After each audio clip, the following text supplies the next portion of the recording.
Hi, I'm Darren Day with the Day Team.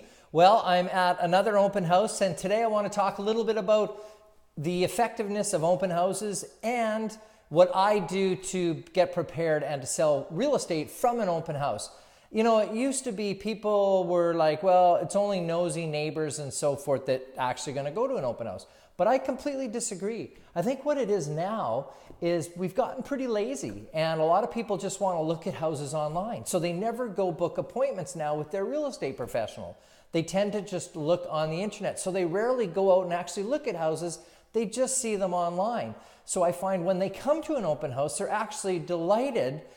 You know, some of the comments I get is that, wow, this house looked way bigger than it did with the pictures, or wow, we didn't realize it had this, and they're actually quite blown away. So I find that they're very effective. Many times I actually double end the house just from having an open.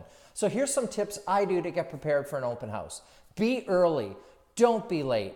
Try to be here 15 to half hour early, because that's going to help you better prepare.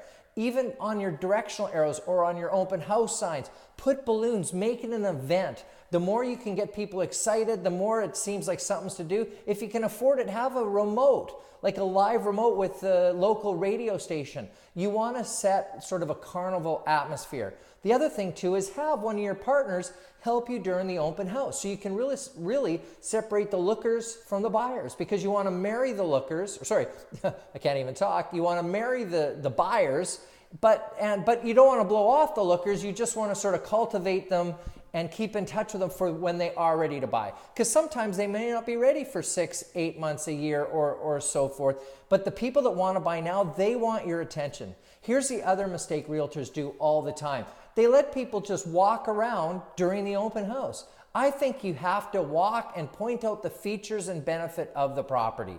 Get involved, get pumped up, because you know you're working for the seller and you're trying to make this exciting. So point out the positives that you know the house has, because that's what your seller's going to want. They're going to want you to really sell. I say the more you tell, sorry, I just hit the mic, made a terrible sound, but the more you tell, the more you sell. So you want to sell the house that you're having open. The other thing is make sure everything's turned on. Fireplace, make sure it's not cold. This home, when I got here, it was freezing, so I turned up all the heat. Now I'm going to remember to turn it down. But here's another food for thought. If you have your house for sale, don't cheap out and have, you know, no heat on. If it's in the winter time, people come in and they're freezing. In fact, they could see their breath.